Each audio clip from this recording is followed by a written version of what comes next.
of his murder stole from me and my family and our friends a life that we can never ever experience again. Hola a todos, ¿cómo están? Mi nombre es Lesma, espero se encuentren muy bien. Yo como siempre muy contenta de poder estar un día más aquí con ustedes, muy agradecida de que me estén viendo donde quiera que se encuentren. Hoy tenemos un caso sucedido en Alaska, el de Kent Leping. Acompáñenme a ver todos los detalles.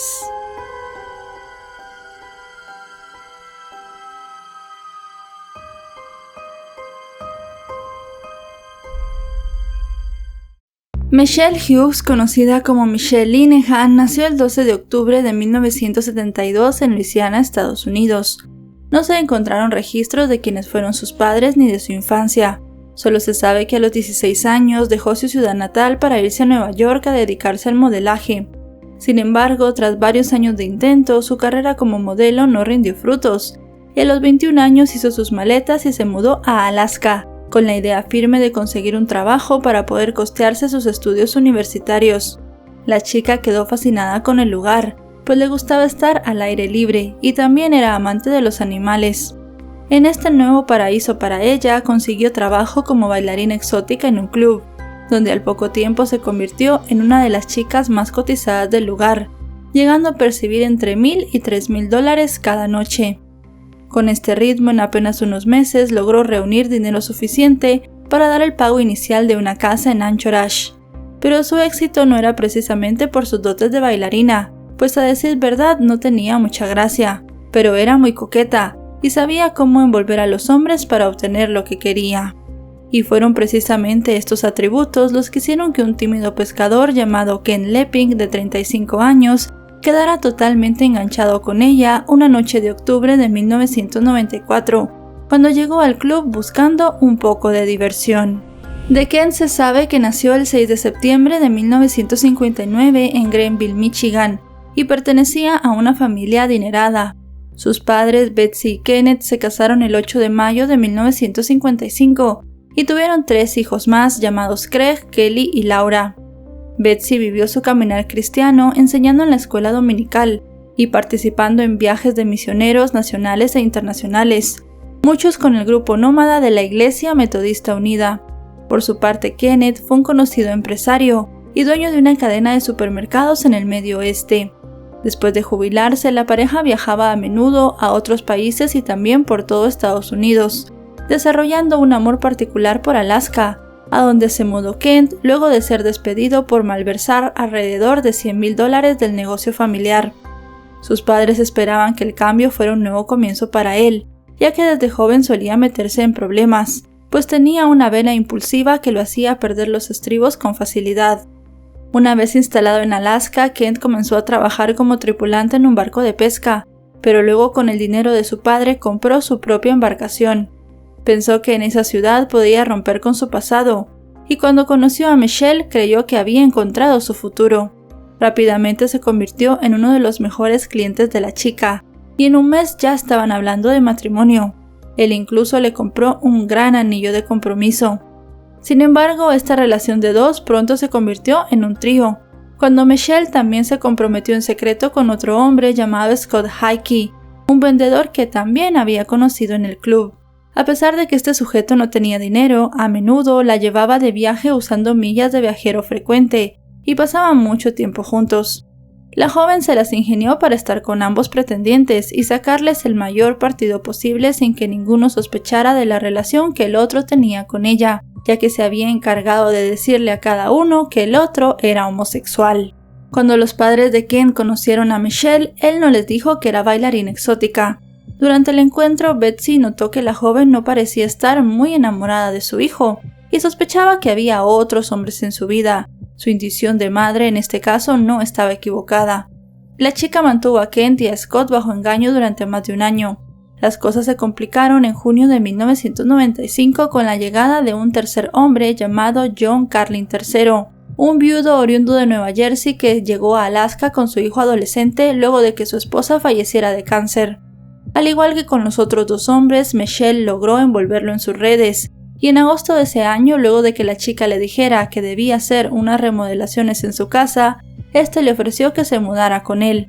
Pero ella no se fue sola, También se fueron Kent y Scott, aunque este último viajaba constantemente y no pasaba mucho tiempo en la ciudad. Cuando John descubrió que la joven estaba saliendo con otras personas ya era demasiado tarde, pues estaba perdidamente enamorado de ella. En un periodo de 18 meses, Michelle tuvo 3 compromisos, o al menos 3 hombres que parecían pensar que eran sus enamorados únicos. Pero más confuso era que durante parte de ese tiempo vivió en la misma casa con 2 de ellos, aunque ni siquiera eran los mismos 2. Y es que ni siquiera era un triángulo amoroso, era más bien un hexágono, una especie de unidad familiar disfuncional, en la cual hasta el hijo de John Carlin IV, de 16 años, convivió con todos en la misma casa, y Michelle se volvió una especie de madre sustituta para el menor. El único que finalmente pareció darse cuenta de los alcances de la mujer fue Scott, y aunque él y Michelle todavía se veían de vez en cuando, el hombre se fue y se mudó a California a finales de 1995. Tras la partida de su segundo enamorado, la relación de Michelle y John se volvió más intensa, y para la Navidad de ese año el hombre le propuso matrimonio. Para ese momento ya ella se portaba indiferente y poco cariñosa con Kent, y al menos cada 2 semanas viajaba a California para tener encuentros sexuales con Scott.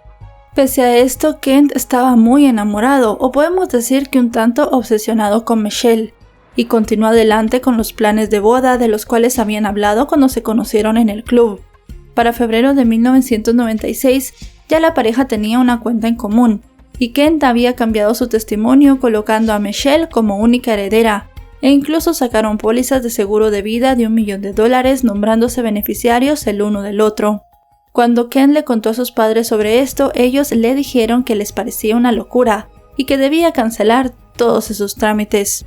Su hermano mayor Craig le advirtió que no solo era una idea descabellada, sino que además era muy peligroso para su vida. Después de eso pasaron 2 meses, y los familiares de Kent comenzaron a preocuparse porque no habían vuelto a escuchar más sobre el asunto, y menos sobre los planes de matrimonio.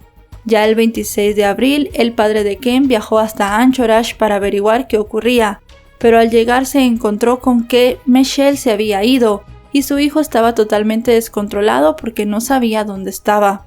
Kent pasó 5 días con su padre tratando de averiguar el paradero de Michelle, y quizás en ese momento fue que comenzó él a ver el lado oscuro de la mujer.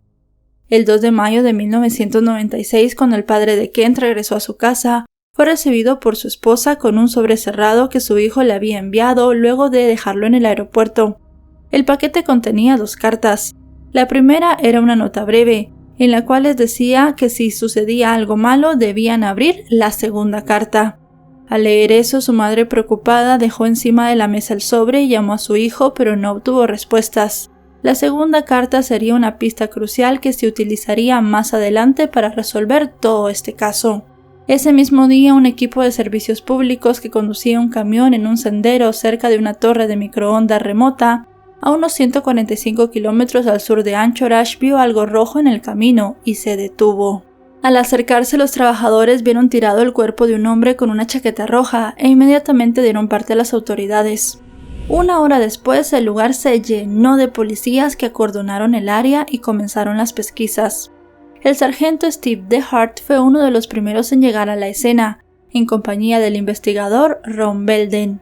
Era imposible determinar la hora exacta de la muerte, solo que había sido en un lapso no mayor a 2 días. La víctima había recibido 3 disparos en la espalda. En un lugar cerca del cuerpo, los oficiales hallaron los casquillos de bala calibre 44, pero el arma homicida no estaba por ninguna parte.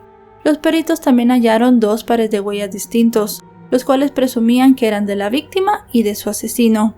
Al inspeccionar el cuerpo, encontraron entre sus pertenencias la licencia de conducir de un hombre llamado Kent de 36 años, y con esto pudieron identificarlo. Entre los documentos encontrados en uno de los bolsillos de su pantalón, no solo estaba la licencia, sino también su chequera y los papeles de las pólizas de seguros, las cuales había modificado una semana antes, cuando nombró como nuevos beneficiarios a sus padres y había quitado a su pareja Michelle. El hallazgo de estos documentos dejó algo desconcertados a los detectives, quienes al día siguiente, basados en la dirección que aparecía en la chequera de la víctima, enviaron a 2 agentes a la casa que era en realidad propiedad de John. Cuando los oficiales llegaron, encontraron a Michelle, a John y al hijo de este en un cobertizo de almacenamiento en la parte trasera de la vivienda. Los tres afirmaron que buscaban algunas cosas que su compañero Kent les había robado y escondido en ese lugar. En ese momento los detectives les informaron que Kent había muerto de forma violenta. Según el informe forense, el primer disparo lo recibió en la espalda cuando estaba de pie, y luego le habían disparado 2 veces más después de que cayera al suelo. Al recibir la noticia, Michelle comenzó a llorar desconsoladamente. Inicialmente dijo que la víctima era su novio, pero explicó que tenían una relación abierta y que ella tenía otra pareja llamada Scott, con quien había ido unos días al lago Tahoe y durante ese tiempo no había tenido contacto con Kent. Estuvo llorando durante un rato y cuando recuperó la compostura le dijo a los policías que en realidad el hombre no era su prometido. Solo se lo habían hecho creer a la familia de él para ocultarles que en realidad era homosexual. Hasta ese momento, aparte de los casquillos encontrados en la escena del crimen, los investigadores no tenían ninguna otra pista, así que no podían culpar a nadie. Lo que no imaginaron ni por un segundo fue que la propia víctima les proporcionaría las pistas más críticas a través de esa carta que le había enviado a sus padres, quienes al enterarse de la muerte de su hijo el 4 de mayo abrieron el sobre tal y como él se los había indicado. La misiva explicaba muchas cosas y parecía resolver su propio crimen. En la carta nombraba a 3 personas que posiblemente lo querían muerto: Michelle, John y Scott. Y le dijo a sus familiares que seguramente la chica iría a la cárcel por mucho tiempo. Las cartas se las dieron a la policía en ese momento, y con esto tuvieron 3 sospechosos. Sin embargo, los investigadores no hallaban aún el motivo que había podido tener Michelle para asesinar a Kent, pero los padres del hombre se lo dieron, la póliza de seguro por $1 millón. El 5 de mayo, los agentes fueron nuevamente a la casa donde estaba Michelle para interrogarla. En medio de su entrevista, la chica habló sobre la póliza de seguro, en la cual ella era la principal beneficiaria. Las autoridades se dieron cuenta de que ella no tenía ni idea del cambio que Kent había hecho apenas una semana antes de que le quitaran la vida, y si ella no sabía esto, para las autoridades ese $1 millón era el motivo para quererlo ver sin vida. A pesar de que Michelle podía tener un motivo, también tenía una coartada, ya que en efecto, como había dicho, durante la primera visita de la policía, ella se encontraba en California con su otro amante Scott en el momento en el que ocurrieron los hechos. Los agentes pensaron que si Michelle tenía un motivo, quizás también tuvo ayuda. Fue entonces cuando se concentraron a investigar al tercer hombre en la vida de la mujer, John, quien aseguró que no sabía nada de la muerte violenta de Kent. Sin embargo, los oficiales se percataron que en su casa estaba el automóvil de la víctima, en el cual los detectives encontraron otra pista. En este había una nota misteriosa que insinuaba una conspiración. Se trataba de una copia de un correo que la policía llamó Nota de Esperanza, la cual indicaba que John había comprado una cabaña e invitaría a Michelle a usarla, pero en realidad no existía tal propiedad. Al parecer había sido un engaño hecho por los amantes para que pareciera que Michelle iría ahí con otro hombre, y dejaron la nota a propósito para que Kent la encontrara. En el escrito, John señalaba que arregló el techo y limpió la chimenea para que Michelle y su acompañante disfrutaran su estadía, haciendo parecer que ella no estaría sola ese fin de semana. Ella le respondió diciéndole que era genial, y le pidió que no le dijera a nadie dónde estaba. Para los investigadores, este pudo ser un señuelo para atraer a Kent en busca de Michelle. Al parecer, la nota funcionó. Al menos una vez, pues unos días antes de su muerte, Kent condujo hasta Hope, pero regresó un tanto frustrado a Anchorage, solo para ser encontrado muerto unos días después. Las piezas estaban empezando a encajar. Scott también fue llamado a declarar.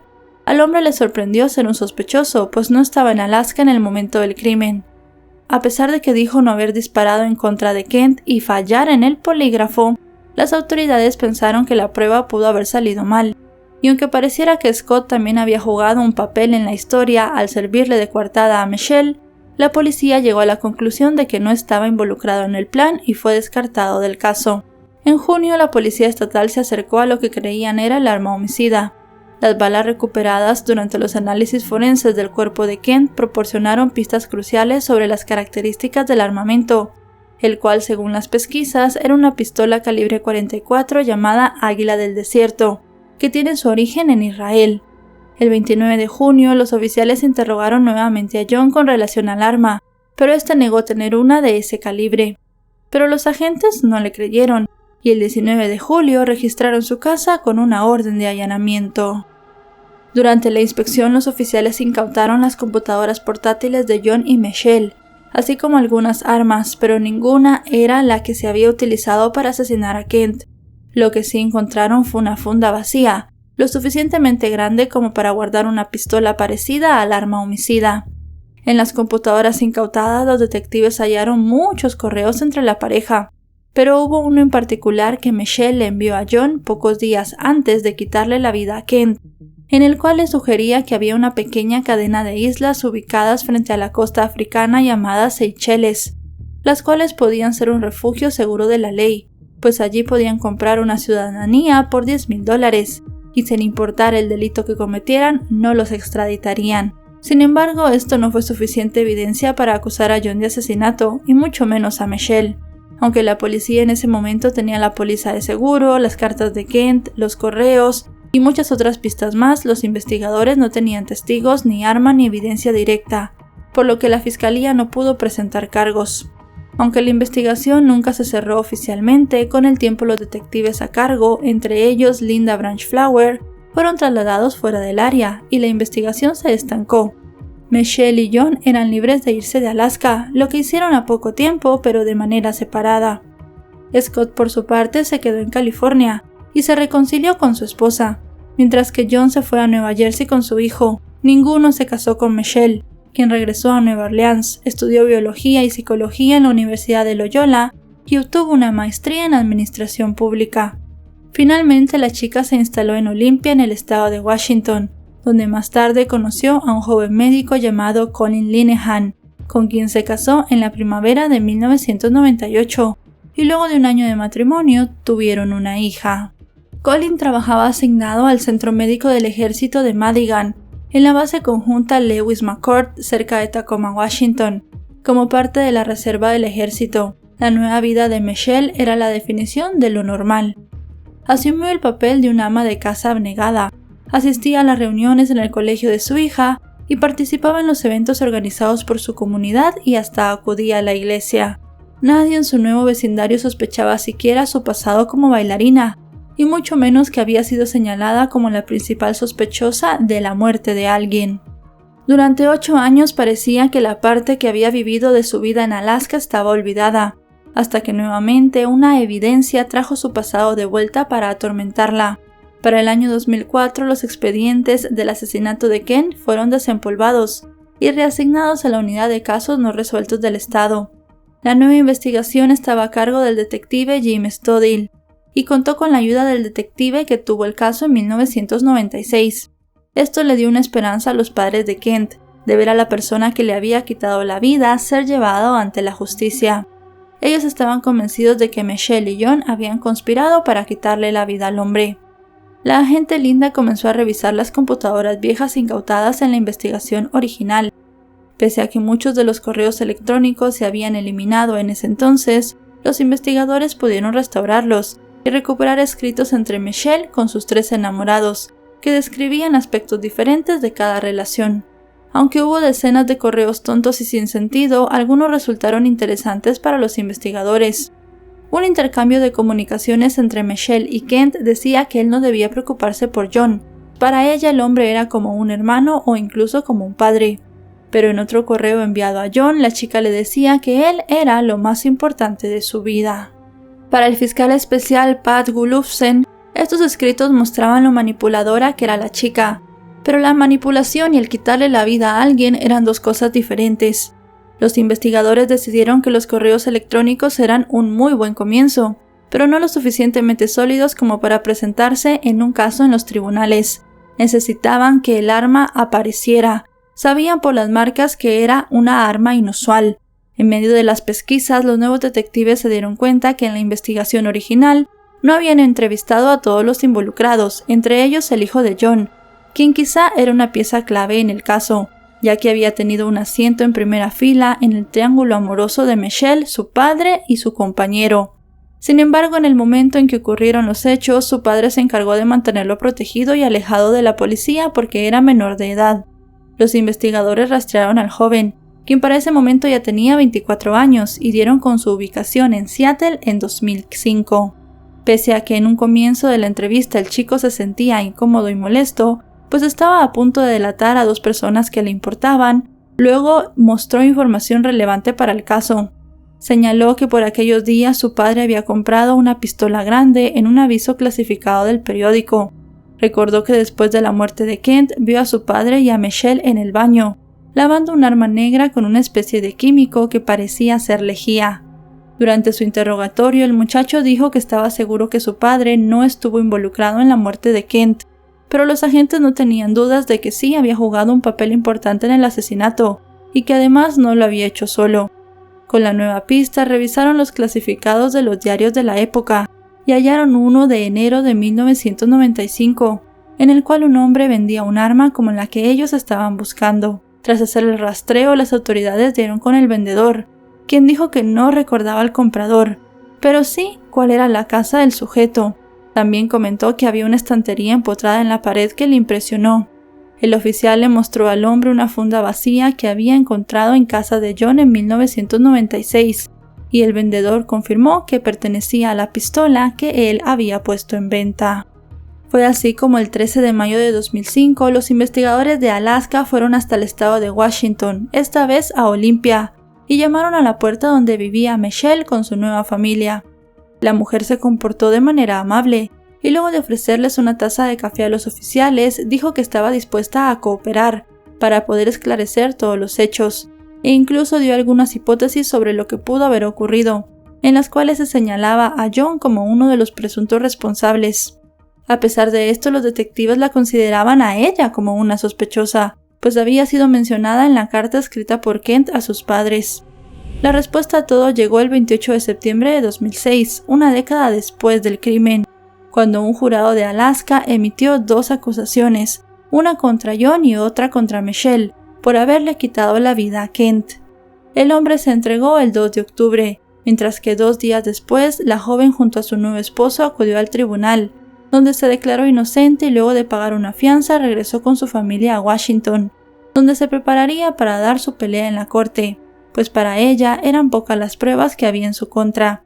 A diferencia de Michelle, John pasaría los siguientes 6 meses bajo arresto en espera de su juicio, en el cual el Estado tenía que comprobar su culpabilidad, ya que el hombre siempre sostuvo su inocencia al igual que ella. John fue el primero en ser juzgado en marzo de 2007. Rápidamente el juicio se convirtió en un espectáculo mediático. La madre de Kent asistió a todas las audiencias en primera fila en la sala. El fiscal Pat le dijo al jurado que el crimen de Kent había sido una ejecución, aunque su acusación fue vaga en cuanto a si John había apretado el gatillo o solo había ayudado a Michelle a hacerlo. Agregó que era una historia que involucraba pasión, codicia, manipulación y engaño. Pero para la madre de Kent, Betsy, la historia era mucho más trágica, porque su hijo había escrito su propio final.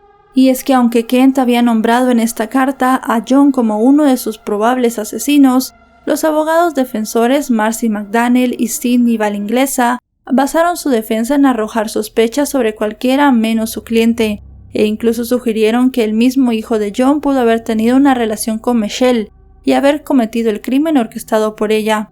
Esta acusación buscaba desacreditar al joven, quien era uno de los testigos clave de la fiscalía. Pero el principal sospechoso de la defensa era la propia Michelle, a quien los abogados señalaron con un dedo y dijeron que era una seductora manipuladora, que había cometido el crimen ella misma, y solo había utilizado al hombre como su chivo expiatorio para cobrar la póliza de seguro de vida de Kent.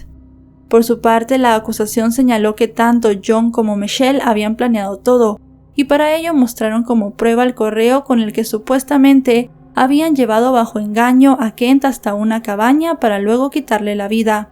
Sin embargo, el acusado señaló que el escrito había sido una broma, en efecto para engañar a Kent, y no supiera que la chica se había ido con Scott, pues en realidad él estaba celoso de la relación y no quería que viera más a este sujeto.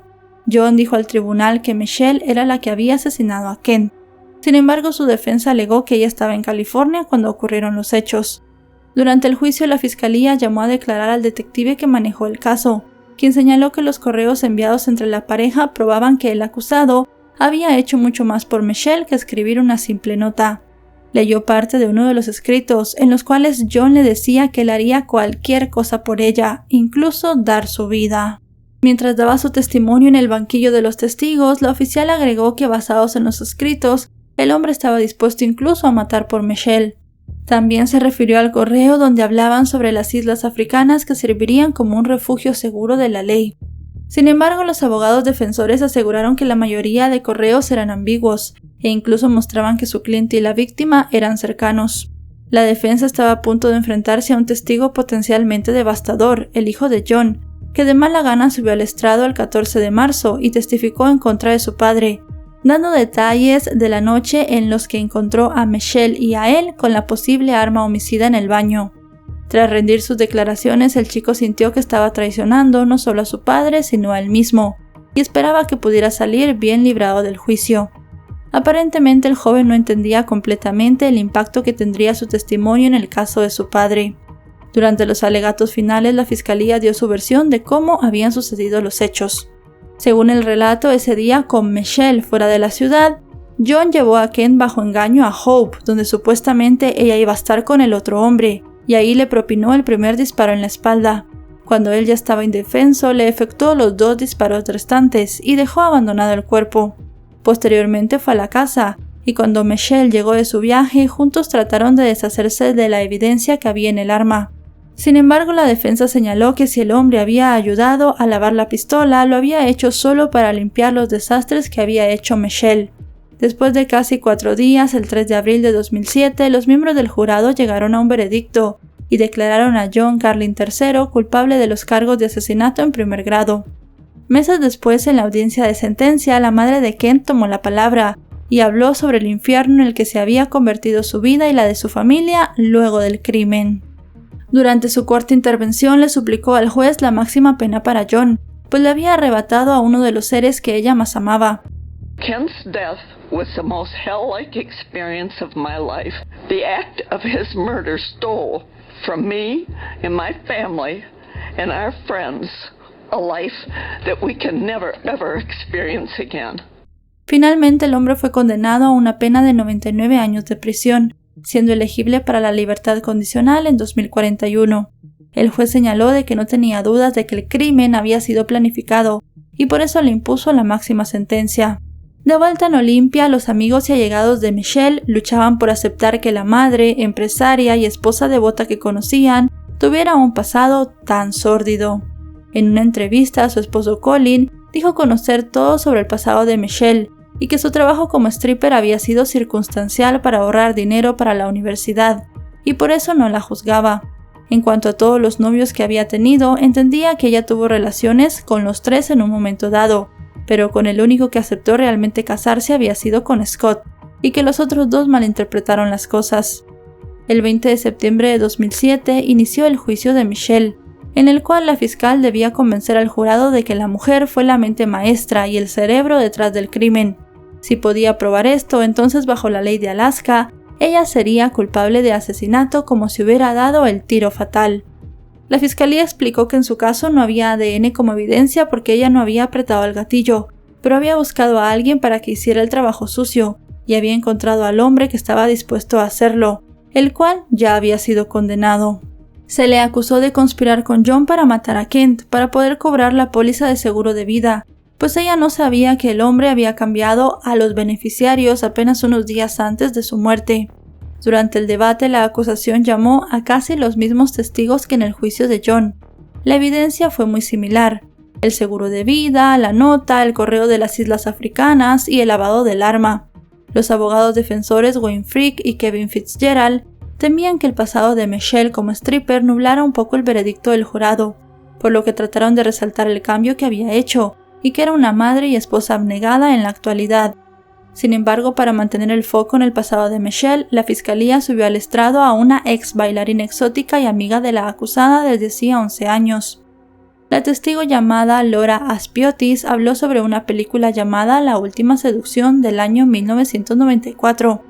cuya trama era la de una mujer fatal que convencía a su amante de matar a su marido por dinero y por su futuro. Señaló que su amiga le dijo en una oportunidad antes de la muerte de Kent que esa era su película favorita, que la protagonista era su heroína y quería ser como ella. En la película al marido le quitan la vida, el amante va a la cárcel mientras que la mujer se marcha fríamente con un montón de dinero. Para la acusación había similitudes entre esta película y lo que le había pasado a Kent, y mostraron algunos extractos al jurado. En los días sucesivos los fiscales llamaron de nuevo a declarar a su testigo estrella, el hijo de John, con su sorprendente historia de ver a su padre y a Michelle lavando un arma. Pero esta vez la historia fue refutada por la defensa, que alegaron que antes de su testimonio ante el gran jurado, el chico le había dicho 2 veces a la policía que solamente estaba su padre limpiando la pistola. El policía estatal Dallas Massey, quien habló con Michelle el día que le dio la noticia de la muerte de Kent, señaló que las muestras de dolor de la mujer en ese momento no parecían sinceras. La hermana de la mujer también testificó en su contra, alegando que ella le había dicho que Kent merecía morir. Mientras los testigos rendían sus declaraciones, la acusada observaba en silencio, sin siquiera mirar al jurado. A pesar de que quería testificar, sus abogados la convencieron de que no lo hiciera en ese momento, pues los fiscales se la comerían viva en el estrado. Sin embargo, el 16 de octubre por primera vez se dirigió a la sala del tribunal en su juicio. Thinking clearly today? I believe so, yes. Did you make this decision today or have you... I've had the last year to think about it. Do you feel you've given it enough thought? Yes, sir. Dijo que a pesar de que todos los hombres decían estar comprometidos con ella solo amaba a Scott. En el caso de John dijo que era como un hermano mayor para ella, y Kent dijo que se había convertido en una molestia pues estaba obsesionado, y comenzó a buscar información incluido su número de seguro social, tarjetas de crédito y facturas telefónicas. Incluso leía sus correos electrónicos privados. Según la acusada, solo fingió estar comprometida con Kent para sacarlo de un apuro con sus padres, porque en realidad el hombre era homosexual. Sin embargo, la madre de Kent dijo a la corte que si su hijo hubiera tenido esas inclinaciones sexuales, a ella no le hubiera importado, y estaba segura de que Kent no era homosexual. Sin embargo, el abogado de Michelle dijo que para abril de 1996 el comportamiento de Kent se había tornado muy extraño, y creía que no estaba bien mentalmente, lo que podía explicar gran parte de la evidencia, incluidas las cartas que envió a sus padres, en las que estaba imaginando un complot en su contra. El jurado también pudo escuchar una grabación de audio del interrogatorio de Michelle, por parte de las autoridades, un día después de que Kent fuera encontrado sin vida. La defensa llamó a declarar a la única persona que podía conocer a Michelle lo suficientemente bien como para marcar la diferencia, su esposo Colin. Durante casi 5 semanas, el jurado que escuchó todo el enredado pasado de Michelle se debatía en pensar si se trataba de una madre con un corazón de oro o en una mujer con un corazón de piedra. La fase de sentencia comenzó con una multitud de familiares, amigos, espectadores y muchos medios de comunicación. Luego de 2 días de deliberaciones, finalmente el 22 de octubre de 2007, Michelle fue hallada culpable de homicidio en primer grado. Mientras esperaba su sentencia, recluida en un centro correccional de mujeres, concedió una entrevista en la que aseguró que no era una persona violenta, y le dolía pensar que la familia de Kent y la de ella la creyeran capaz de haberlo asesinado. Indicó que no tenía antecedentes penales, y que lo único que quería era irse a casa para estar con su esposo e hija. 6 meses después, el 2 de abril de 2008, al igual que John, la mujer fue condenada a 99 años de cárcel. Tras escuchar el fallo, Michelle dijo entre lágrimas que no podía aceptarlo. Para la familia de Kent, toda la experiencia había sido agridulce. Su madre indicó que la única manera en la que ella estaría feliz sería si el veredicto le devolviera a su hijo, pero sabía que eso jamás ocurriría, así que no había nada que celebrar. Por su parte, el exprometido de Michelle, Scott, creía que era una mujer malvada, y advirtió que era afortunado pues no había estado involucrado de ninguna manera en los sucesos, y además de eso no había terminado sin vida como Kent. Con relación al arma homicida, lo único que quedó claro era que pertenecía a John, pero jamás fue encontrada. Al respecto, en una entrevista desde el centro correccional, John reconoció que sí tenía una arma de ese calibre, y dijo que había mentido porque se sintió acorralado por las autoridades. A pesar que durante años John negó rotundamente saber algo sobre el arma y mucho menos poseerla, afirmó que poco antes de que le quitaran la vida a Kent, el arma desapareció misteriosamente y volvió a aparecer mágicamente en un armario después de los hechos. Dijo que en esa oportunidad su hijo había encontrado la pistola y Michelle le gritó que no la tocara. Después de eso sospechó que la mujer podía haber hecho algo con ella y por eso la lavó, para evitar que las huellas de su hijo estuvieran allí. Luego se deshizo del arma en un contenedor de basura. Pese a haber reconocido que la pistola podía haber sido el arma homicida y era de él, dijo estar seguro que Michelle no apretó el gatillo y él tampoco.